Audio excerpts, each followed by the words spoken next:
주시는 말씀입니다.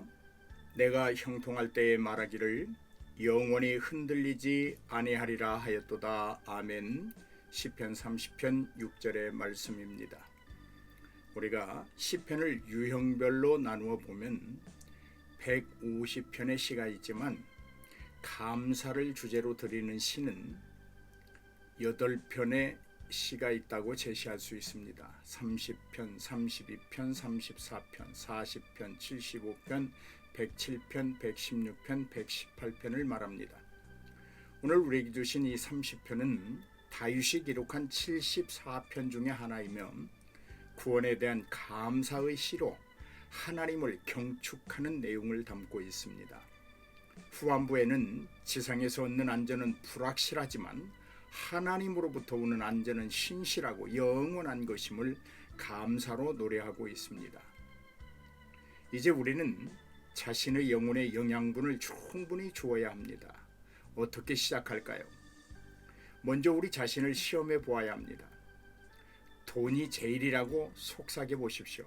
그리고 영혼의 반응이나 감정의 움직임을 살펴보십시오. 즐기고 반가운 반응을 보이면 마음이 바라는 감정이 앞서 있다면 진정한 의미에서 아직 하나님의 사람이 아닙니다. 그리고 건강이 제일이라고 속삭여 보십시오. 눈과 신경이 번뜩이면서 맞네 맞아 라는 말로 반응한다면 여전히 그 영혼은 하나님을 경시하고 있을 뿐입니다. 쾌활하게 사는 것이 가장 중요해 라는 말로 육신을 조종해 보십시오. 잠깐의 거리낌도 느끼지 못하고 그 순간 하나님이 떠오르지 않는다면 어찌 우리가 그 영혼을 하나님과 동행한다 할 수 있겠습니까? 이러한 영혼의 소유자는 아직 일상의 삶에 하나님이 의식화되지 않았습니다. 그 순간에 하나님이시라면 어떻게 하실까? 올바른 선택과 진실된 믿음을 애써 외면함으로 가능한 일입니다. 이쯤 되면 설사 믿음의 사람이라 할지라도 제 아무리 훌륭한 믿음의 인품을 가졌다 할지라도 눈 깜짝할 사이에 하나님 앞에서 건방진 사람이 되고 말 것입니다. 다윗도 한때는 나는 절대 요동하지 않으리라 라고 호언장담했던 사람입니다. 그런데 그는 한가함을 틈타 찾아온 욕정에 이끌려 우리아의 아내를 범하고 말았습니다. 그렇다면 우리는 결코 다윗보다 낫지 않습니다. 믿음이나 인품이나 권력, 영예도 그렇습니다.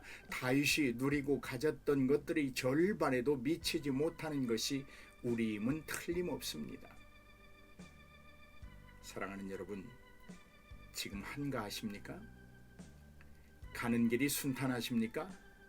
다 변해도 나는 변하지 않는다고 자신하십니까? 그리고 정말 닭이 3번 울기 전까지만이라도 변하지 않는 든든함을 보여줄 수 있습니까? 그렇다면 여러분 조심하십시오. 넘어질까 조심하십시오. 인생길이 거칠고 험하십니까? 어깨가 무겁고 다리가 지쳐 쓰러질 것 같습니까? 그렇다면 여러분 하나님께 감사하십시오. 오늘 감사할 것이 없다고요?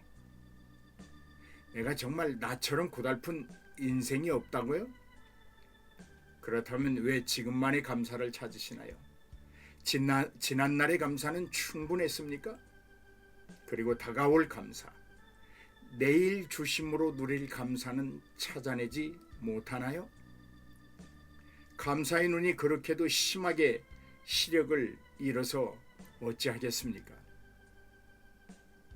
더는 하나님께 어린아이가 되지 마십시오. 언제까지 응성만 부리며 사시겠습니까?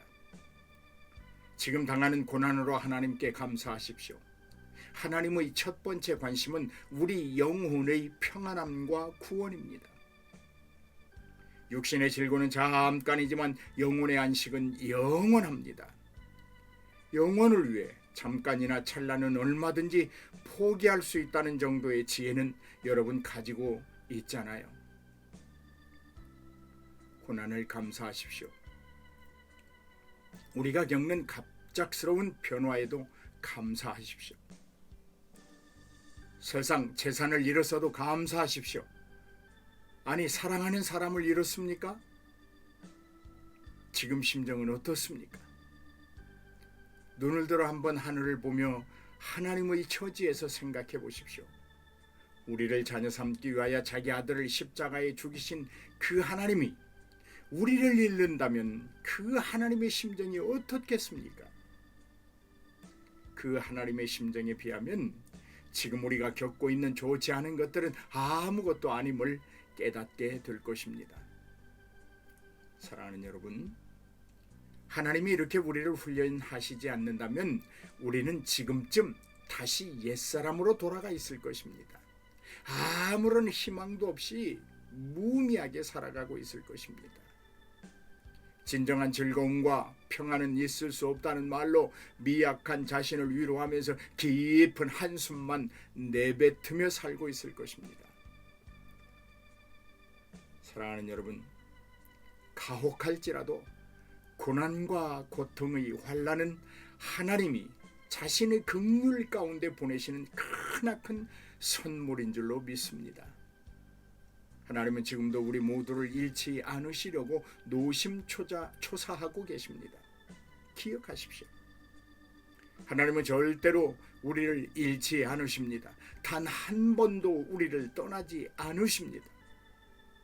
하나님은 항상 우리와 함께 먹고 마시며 동행하십니다. 할렐루야. 이제 우리 함께 기도하며 나아가십시다.